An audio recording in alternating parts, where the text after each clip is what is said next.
Hello all students, again I'm back. So I would like to tell you something about what?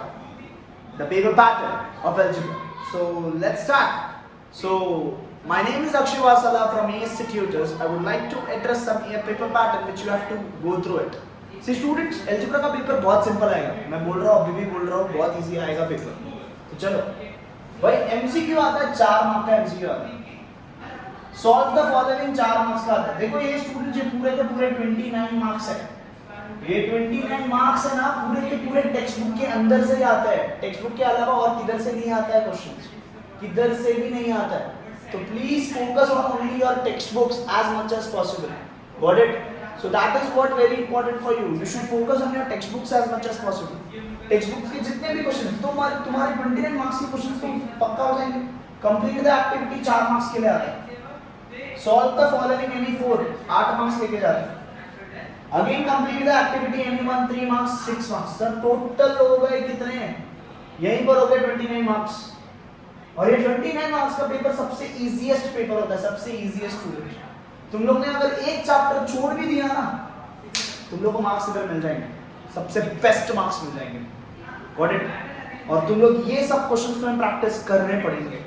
समझ रहे हो? ये 29 marks के लिए पहले हार्ड वर्क करो students. Work hard for that 29 marks. और मैंने ये 11 मार्क जो तुम्हारा दिमाग खराब कर सकता है, यहीं पर लोगों के मार्क्स जाते हैं स्टूडेंट्स. और सबसे ज्यादा मार्क्स आते हैं यहाँ पर. ये क्वेश्चन नंबर 4 पर. क्वेश्चन नंबर 4 है ना, थोड़े से प्रैक्टिकल बेस्ड क्वेश्चंस होते हैं स्टूडेंट्स. तो वो प्रैक्टिकल बेस्ड क्वेश्चंस है ना, हम लोग सोच नहीं पाते because of what our state board की इतनी गंदी एजुकेशन के वजह से. ओके, ये स्टेट प्रैक्टिकल बेस्ड क्वेश्चंस के वजह से we couldn't able to think about too much in this question. But यहाँ पर क्या होता है स्टूडेंट्स, एक ग्राफ का क्वेश्चन फिक्स होता है. एक ग्राफ का क्वेश्चन फिक्स होता है. वो या फिर लीनियर इक्वेशन से होगा, या फिर फ्रॉम चैप्टर नंबर 1 से होगा, या फिर वो हिस्टोग्राम या फिर पॉलीगॉन होगा. अंडरस्टूड? यहाँ पर ये क्वेश्चन फिक्स होता है. मतलब सर ये क्वेश्चन तुम कर सकते हो अगर तुमने प्रैक्टिस करके गए तो. इसलिए मैंने बोला था स्टार्टिंग के वीडियो में ग्राफ बहुत इंपॉर्टेंट है. नेक्स्ट सेकंड पार्ट जो है, solve the following question. Sorry, इधर से लीनियर इक्वेशंस के क्वेश्चंस आता है, जिसके लीनियर इक्वेशंस हो सकता है, क्वाड्रेटिक हो सकता है, या फिर एपी हो सकता है. ये 3 यहां से ही क्वेश्चंस आ सकते हैं, यहीं से क्वेश्चंस बनते हैं. और कभी कभी ऐसे एकदम मूड खराब रहा ना यार, फाइनेंशियल प्लानिंग आ जाता है. अंडरस्टूड?